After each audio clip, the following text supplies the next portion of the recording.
This very old man, this couple sitting with such quiet dignity, this mother with her child, all are Americans of Japanese descent. So too is the rest of this audience, which here listens with solemn pride as the Army honors their sacred dead. Japanese American soldiers killed in action. Afterwards, a wife who has lost her husband is presented with the Silver Star. A father receives the Distinguished Service Cross. His son was killed in Italy, where he and thousands of other Japanese Americans, including the son of this woman, have produced one of the most remarkable combat records of the war.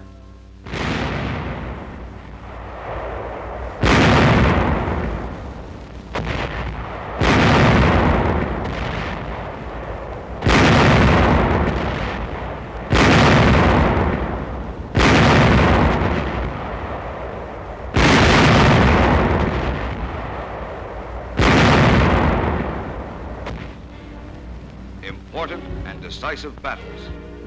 And each time, these men of the 100th Infantry Battalion and the 442nd Combat Team have been right out in front.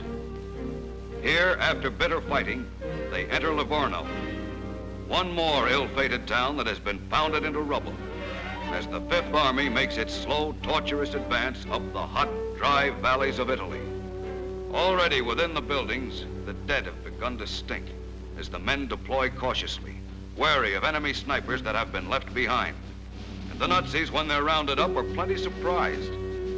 Suspicious of their own propaganda, Hans believes he's begun to fight Japan, too.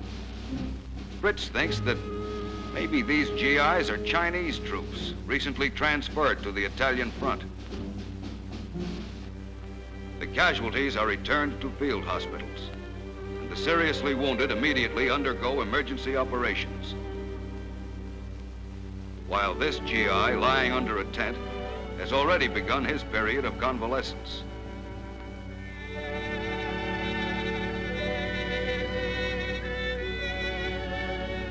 Outside, the men walk around, read, talk, and anxiously await the day when they will go back into action. Sometimes they don't wait, but pulling an AWOL in reverse, join their companies on the battlefield before their wounds are completely healed. Sounds crazy? Well, maybe. But these men don't think so.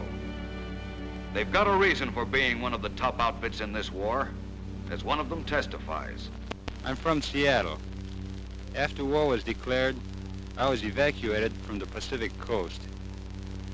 When the call came for volunteers for a combat team, I volunteered from a relocation center to show my loyalty and to prove that I had the right to live as a good American citizen. That's pretty much the story of all these men. Born in Hawaii or on the Pacific coast, they've grown up and gone to school in Honolulu, Pomona, Los Angeles, San Jose.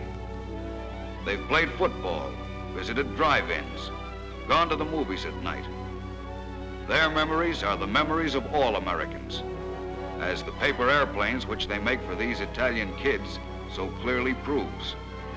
At the same time, these men are also aware of the great prejudice against them because of the war in the Pacific. They know that there are people back home who make no distinction between them and the Japs we have fought at Tarawa, at Saipan, and the Philippines. That's why these men originally volunteered, and why for 11 long months now, they've been in continuous combat. They've wanted to prove to other Americans how wrong it is to judge a man by the pigment of his skin or the shape of his eyes. They've wanted to prove that a soldier can fight better as a free man with a belief in God than he can as a slave with a belief in the imperial Japanese religion of Shintoism. Lieutenant O'Hara, your battalion has done a wonderful job in this Italian campaign. What are your reasons for fighting? I'm fighting over here for the better things of life and to preserve the American way of living. After their gear is once more in order, the men of the 100th Infantry Battalion march to where they are to receive a citation from General Mark Clark, commander of the 5th Army.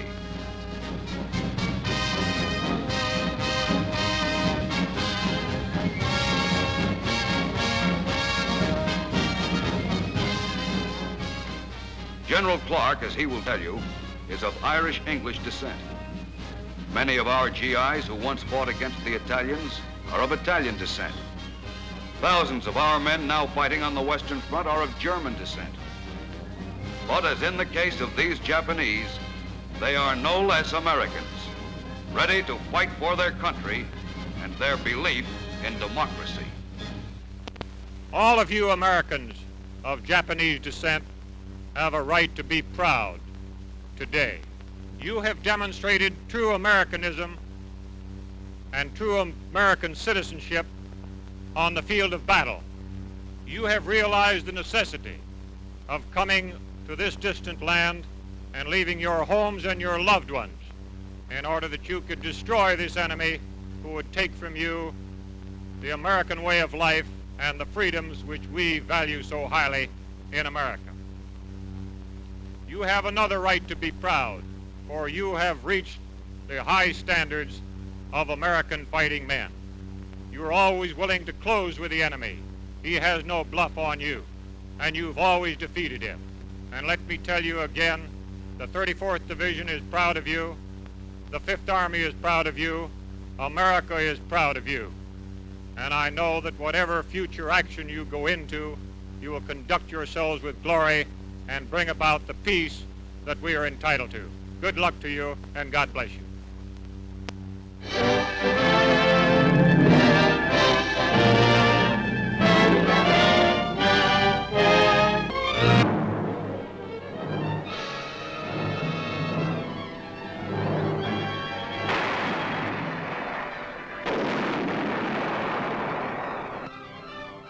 On the German front, to aid the men of the United States 36th Division's Lost Battalion, shells are loaded with food and medicine instead of explosives to be fired across enemy lines. Trapped for 5 days without supplies, the Lost Battalion is enabled to hold out only with the help of this cannon-sent aid.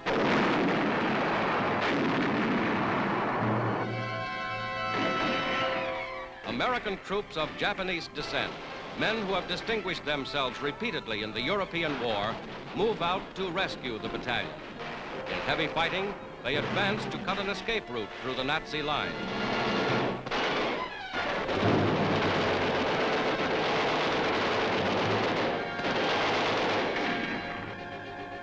German prisoners are taken as the breakthrough is made, and men of the Lost Battalion come back. Tired, worn, and battered, but they never gave up.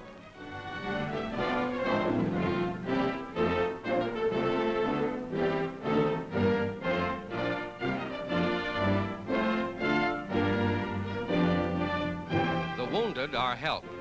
Although the Lost Battalion's situation seemed hopeless, these men kept their fighting spirit through the long days of isolation.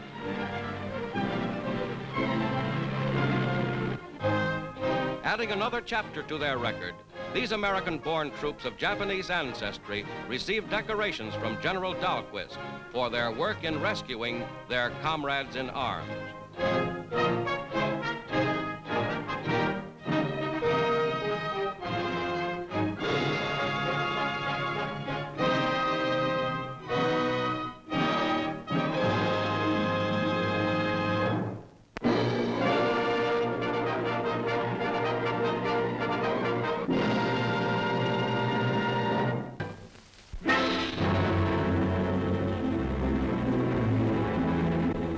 Late in October, on the Vosges front in the west, there took place one of the heroic episodes of the war. A battalion of the 36th Texas Division had been cut off and lay trapped up forward in the hills without communications and surrounded by superior enemy forces.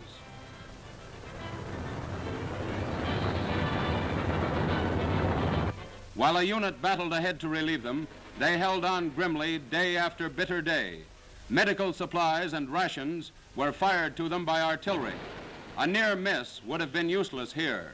The shells had to land squarely on the target or else fall into enemy hands.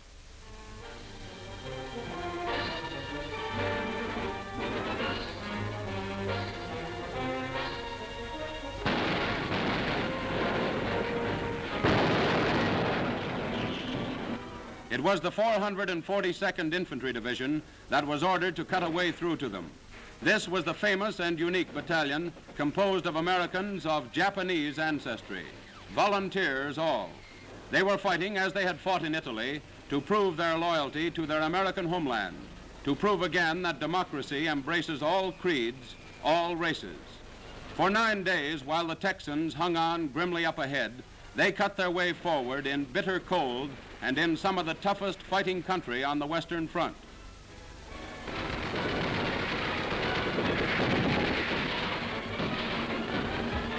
They took prisoners, sometimes in hand-to-hand fighting, and on the 10th day, they broke their way through. The lost battalion of this Second World War had been relieved. Tired men, tired to exhaustion, but unbeaten. Here are the men who fought in that trap.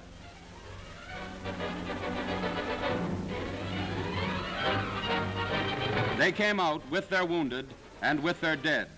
They will not forget those 9 days they fought in the Vosges.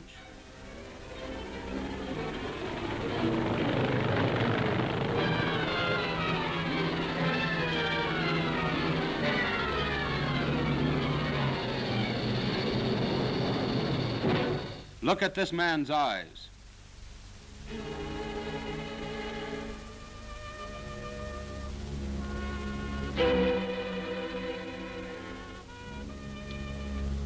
These are the sorts of men for whom words like courage and doggedness are used by the historians. Look well at all these men. These are the sorts of men about whom legends are started. Someday they'll say, I was in the 36th, the Texans. We were up in the Vosges, and once we were cut off for 9 days. And what of the troops who got through to them? The 442nd.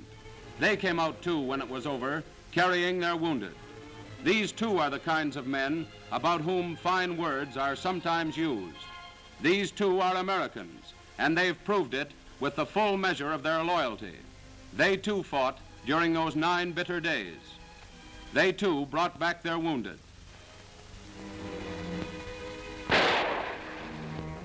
They too brought back their dead.